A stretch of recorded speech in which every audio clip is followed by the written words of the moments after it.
어두운 밤에도 주의 밝은 길 인도하여 주신다.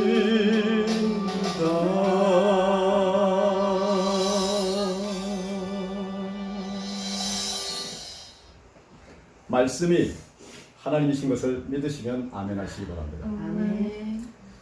잠시 기도하겠습니다.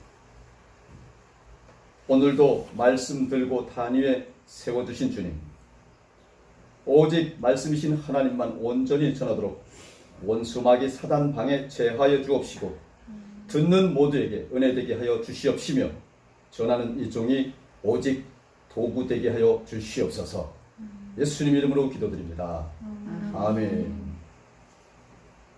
여러분 한 주간 잘 지내셨습니까?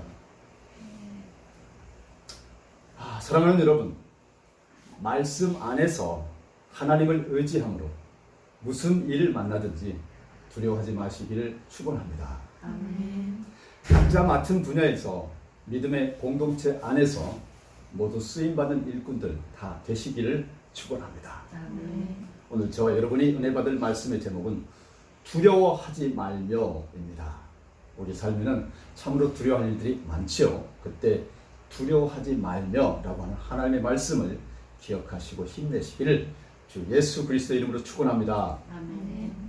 사탄은 우리를 공략할 때 무엇보다 먼저 두려운 마음이 들게 하죠. 싸움도 전에 두려워서 떨게 되면 어떻게 되겠습니까? 몸과 마음이 떠는데 뭐가 되겠어요? 해보나 마나지요. 사탄의 중요한 전술 중 하나는 우리를 고립시키는 것입니다. 전쟁이 났을 때 전투 부대원들이 힘을 다하여 싸우는 것도 중요하지만 그들이 먹을 수 있는 식량과 물자를 공급해 주는 것 또한 절대 필요합니다. 그래서 늘 복음론을 염두에 두고 싸워야 합니다. 언제나 사탄은 우리가 아무런 도움을 받을 수 없는 고립되고 외로운 존재다라고 거짓말합니다. 우리가 사탄과 싸워서 이길 수 있는 힘과 능력을 하나님이 공급해 주지 않는다라고 거짓말합니다. 우리 스스로 하나님을 믿고 의지하지 않도록 만드는 것입니다. 결국 두려워서 떨다가 스스로 망하게 하려는 것이죠. 두려움은 아주 무섭고 비열한 적입니다. 우리를 망하게 합니다. 우리에게 힘과 능력을 공급해 주시는 하나님의 도우심을 거절하고 받아들이지 않고 고립시키기 때문에 무섭습니다. 그런데 두려움을 이길 믿음을 우리 스스로 만들어낼 수 없다는 것이 문제입니다. 믿음은 마음먹기에 달린 것이 아닙니다. 우리 스스로 생산해낼 수 있는 것이 아닙니다. 우리는 믿음에 관한 한 필요한 것들을 스스로 만들어낼 수 없습니다. 믿음에 관한 한 무능의 극치입니다. 여러분, 믿음은 도박이 아닙니다. 도박은 세상에 확실한 것이 하나도 없기 때문에 어떻게든 해보자고 하는 생각이 도박인 것입니다. 믿음은 그 정반대인 거죠. 세상에는 확실한 것이 하나도 없지만 하나님은 확실하다고 믿는 것, 그것이 믿음인 것입니다. 믿음은 운의 생명을 거는 것이 아닙니다. 우리와 함께 하시는 신실하신 하나님을 바라보는 것이 바로 믿음인 것입니다. 믿음은 우리가 마음을 강하게 해서 만들어내는 것이 아닙니다. 우리 스스로 만들어낸 믿음은 더 큰 상대가 나타나면 무너지게 되어 있습니다. 그 무엇도 이길 수 없는 전지전능하시고 위대하신 하나님이 우리와 함께 하심을 바라볼 때에 진정한 믿음이 생겨납니다. 누군가 행복하지 못한 사람은 늘 스스로 행복하다고 무턱대고 우기는 사람이라고 했습니다. 무턱대고 우긴다고 행복해지는 것이 절대 아닙니다. 믿음도 마찬가지입니다. 내가 믿는다고 우기는 것이 믿음이 아닌 것이다 라고 하는 것이죠. 신실하신 하나님을 바라볼 때 하나님은 우리에게 믿음을 주십니다. 믿어지는 축복을 주십니다. 그래서 믿음을 선물이라고 하는 것입니다. 믿어지는 축복이 여러분에게 임하시길 주 예수 그리스도의 이름으로 축원합니다. 하나님이 함께 하시기 때문에 가나안 정복을 눈앞에 두고 있는 이스라엘 민족에게 하나님이 그들 앞에서 떨지 말라라고 말씀하셨습니다. 떨지 말라라고 말씀하셨어요. 가나안은 약속의 땅이며 정복해야 하는 땅이 맞습니다. 그 땅에 있는 원주민들이 이스라엘 백성들을 환영하는 것이 아니라 완강하게 저항했기 때문입니다. 그래서 무찌를 이겨야 되는 거예요. 그런데 원주민들은 이스라엘보다 많은 민족과 군대를 보유하고 있었습니다. 그래서 그들 앞에 두려워서 떨 수밖에 없었어요. 이것이 현실이었습니다. 그런데도 하나님은 그들 앞에서 떨지 말라라고 말씀하십니다. 1절로 말씀하시기를 내가 나가서 적군과 싸우려 할 때에 말과 병거와 백성이 너보다 많음을 볼지라도 그들을 두려워하지 말라. 애굽 땅에서 너를 인도하여 내신 네 하나님 여호와께서 너와 함께 하시느니라 라고 말씀하셨습니다. 그들 앞에서 떨지 말아야 할 첫 번째 이유는요, 여러분, 하나님이 함께 하시기 때문이고, 또 두 번째 이유는 그 하나님이 이스라엘 백성들을 애굽으로부터 끌어내셨기 때문입니다. 여러분, 불신앙은 영적 기억 상실증 때문에 생기는 것입니다. 우리는 금방 있었던 하나님의 사랑과 놀라운 역사도 잊어버리고 맙니다. 이스라엘이 현실이 아닌 하나님을 바라보았다고만 한다면 떨지 않았을 것입니다. 그러나 하나님이 아닌 현실을 바라보면 그들은 두려워 떨게 되는 것입니다. 본문 2절로 4절에 너희가 싸울 곳에 가까이 가면 제사장은 백성에게 나아가서 고하여 그들에게 말하여 이르기를 이스라엘아 들으라. 너희가 오늘 너희의 대적과 싸우려고 나왔으니 마음에 겁내지 말며 두려워하지 말며 떨지 말며 그들로 말미암아 놀라지 말라. 너희 하나님 여호와는 너희와 함께 행하시며 너희를 위하여 너희 적군과 싸우시고 구원하실 것이라 할 것이며 라고 기록되어 있습니다. 여러분, 제사장들의 사명은 군인들이 하나님의 임재를 경험하고 믿도록 격려하는 것입니다. 그런데 하나님이 그들 앞에서 떨지 말라고 명령하시고 그리고 나서 내리신 조치가 이해되지 않습니다. 하나님이 싸울 수 있는 군사의 숫자를 줄이라고 하셨어요. 그들 앞에서 떨지 말라고 명령하시면서 더 많은 병력과 무기를 보내주겠다고 말씀하시는 것이 합리적으로 보이는데 도리어 하나님은 군인의 숫자를 줄여라 라고 하시는 것입니다. 본문 5절로 8절에 보게 되면 장교들은 군대에 말하라. 새 집을 짓고 봉헌하지 않은 사람이 있느냐? 그런 사람은 집으로 가게 하라. 그가 싸움터에서 죽어 다른 사람이 새 집을 봉헌하지 못하게 합니다. 포도를 만들고도 즐기지 못한 사람이 있느냐? 그런 사람은 집으로 가게 하라. 그가 싸움터에서 죽게 되면 다른 사람이 그 열매를 먹지 않도록 하기 위함이다. 여자와 약혼하고 결혼하지 못한 사람이 있느냐? 그런 사람은 집으로 돌아가게 하라. 그 싸움터에서 죽게 되면 다른 사람이 그 여인과 결혼하지 못하게 하기 위함이다. 더 나아가 장교들은 군인들에게 말하라. 두려워하거나 마음이 약해진 사람들이 있느냐? 그런 사람은 집으로 돌아가게 해라. 그 형제들이 낙담시키지 않게 하라 라고 기록되어 있습니다. 본문에 보면 그런 사람은 집으로 돌아가게 하라는 말씀을 마치 후렴구처럼 계속 반복하시고 있습니다. 하나님이 예로 둔 사람들을 정죄하는 것이 아닙니다.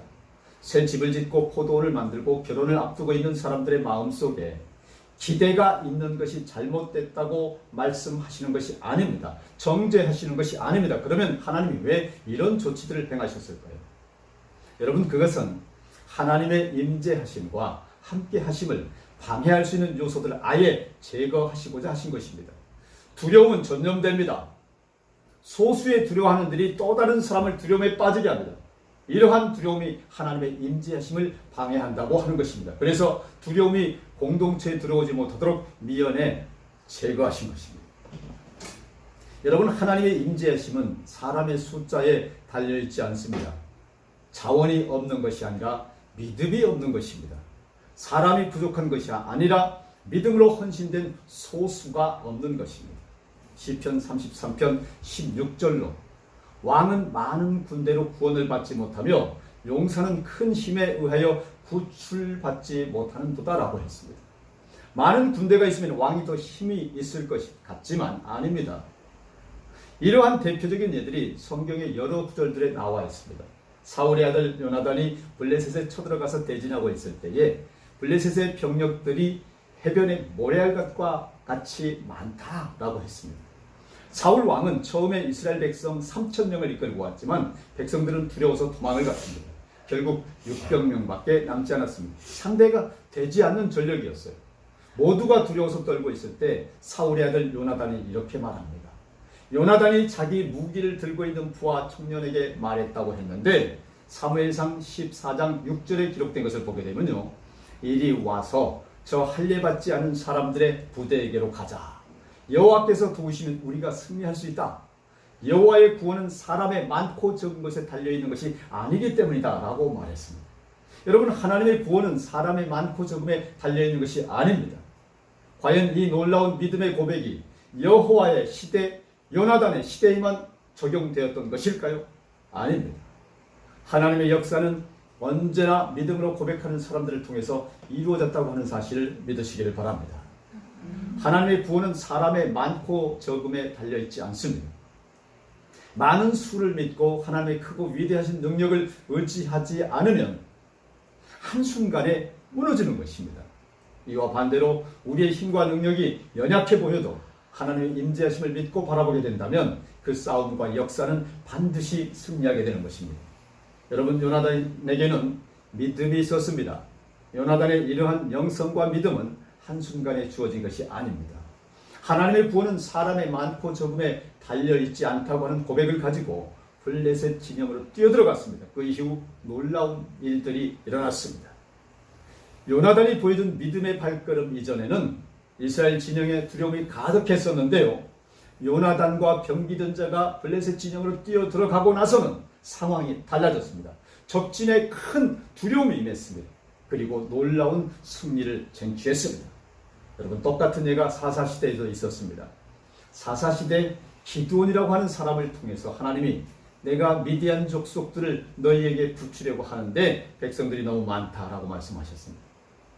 가나안 땅을 정복할 때 주셨던 말씀과 동일한 맥락입니다.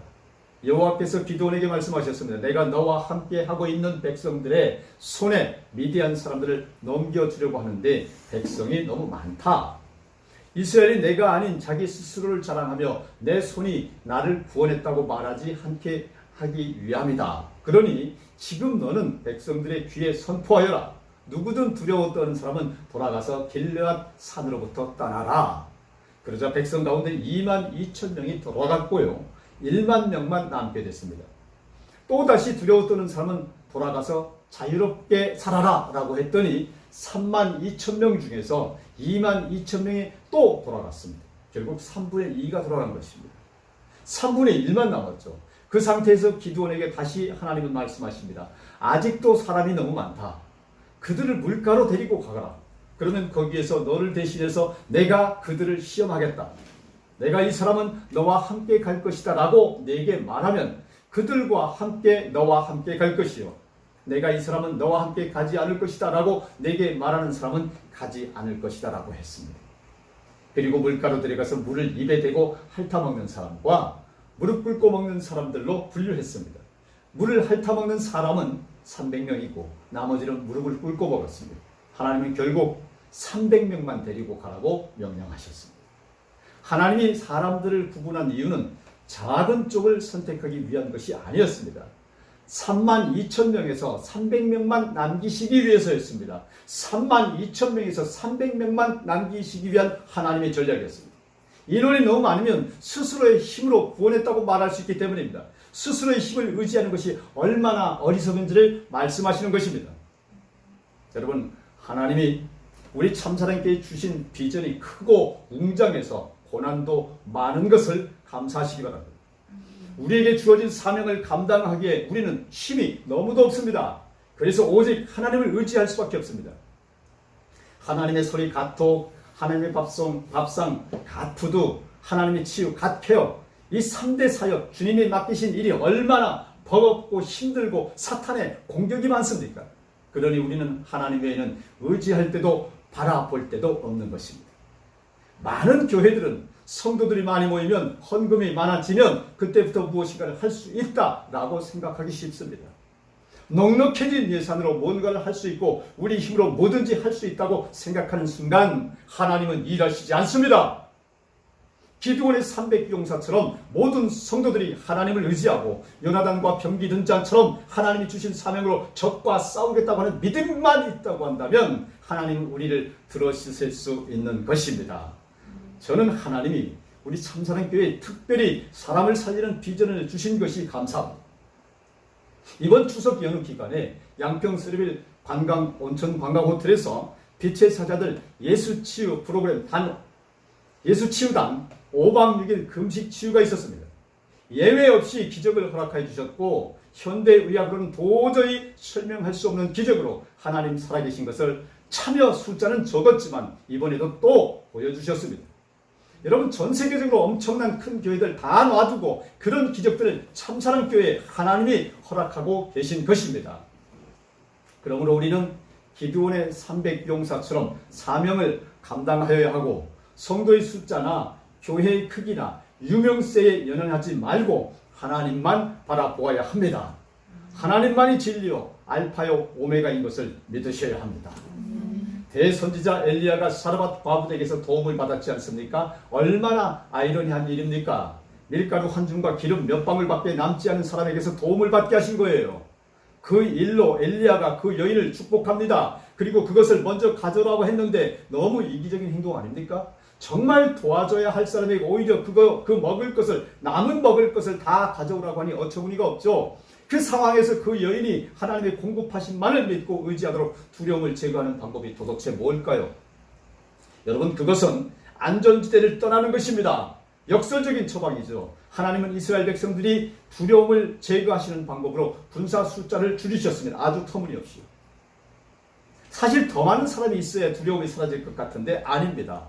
두려움에 사로잡힌 사람들이 많이 모이면 두려움만 더 커질 뿐입니다. 두려움이 새끼를 치거든요. 두려움의 번식력은 엄청나거든요. 그래서 이 두려워하는 사람들을 뺨으로써 오히려 믿음이 되살아나도록 하신 것입니다. 하나님이 때로 시련을 통해서 우리를 연단하시는 까닭이 바로 여기에 있습니다. 하나님 외에 우리가 믿고 의지하는 것을 끊게 하심으로 담대한 믿음을 갖도록 해주시는 것입니다. 다윗이 그랬습니다. 다윗이 하나님의 마음에 합한 사람이라고 불릴 수 있었던 것은 편안하고 안락한 번영과 평안이 계속되었기 때문이 아닙니다. 수많은 두려움과 외로움 속에서 다윗의 믿음이 강화되고 정화되었기 때문입니다. 정리하겠습니다. 다윗의 담대함은 하루아침에 얻어진 것이 아닙니다. 그가 참으로 믿고 의지하던 것들이 하나둘 떨어져 나가고 주변에 아무도 그를 도와주는 이가 없는 것 같은 열악한 환경 속에서 오히려 두려움이 사라졌던 것입니다. 여러분, 왜 두렵습니까? 가진 것이 많아서 그래요. 아직 지킬 것이 많아서 그래요. 내가 의지하는 것이 많아서 그래요. 내가 의지하는 것들이 사라질까 봐서 그러는 거예요. 하나님이 그런 것들을 제거하심으로써 우리가 담대해지는 것을 믿으시길 바랍니다. 미국 남북전쟁이 한창일 때에 북군에 속해 있던 목회자들이 아브라함 링컨 대통령에게 이렇게 말했습니다. 대통령 각하, 우리가 북군의 승리를 위해서 하나님이 북군 편에 서시도록 기도하겠습니다. 그러자 링컨이 목회자들에게 이렇게 말했습니다. 하나님이 우리 편이 되어달라고 기도하지 말고 우리가 하나님 편에 서게 해달라고 기도하십시오. 여러분, 이것이 참된 믿음인 것입니다. 이 믿음을 가지고 전진하시고 승리하시는 여러분 모두 되시기를 주 예수 그리스도의 이름으로 축원합니다. 다 같이 기도하시겠습니다. 알파와 오메가이시며 사랑이 충만하신 하나님 아버지, 재앙과도 같은 요즘의 삶을 살면서 두려워하지 말라시는 말씀에 감사와 힘을 얻습니다. 코로나와 경제 불안과 인명 경시풍조의 환란의 시대를 살며 이스라엘 백성들에게 더 많은 군사를 주는 것이 아니라 오히려 그 수를 줄여 믿음의 공동체가 되게 하셨고 하나님의 임재하심을 알게 하신 것처럼 이 시대 우리에게도 숫자와 크기와 외형에 연연하지 않는 참 믿음의 공동체가 되게 하여 주시옵소서. 예수 주님 이름으로 기도드립니다. 아멘. 우리 하나님께 감사합니다.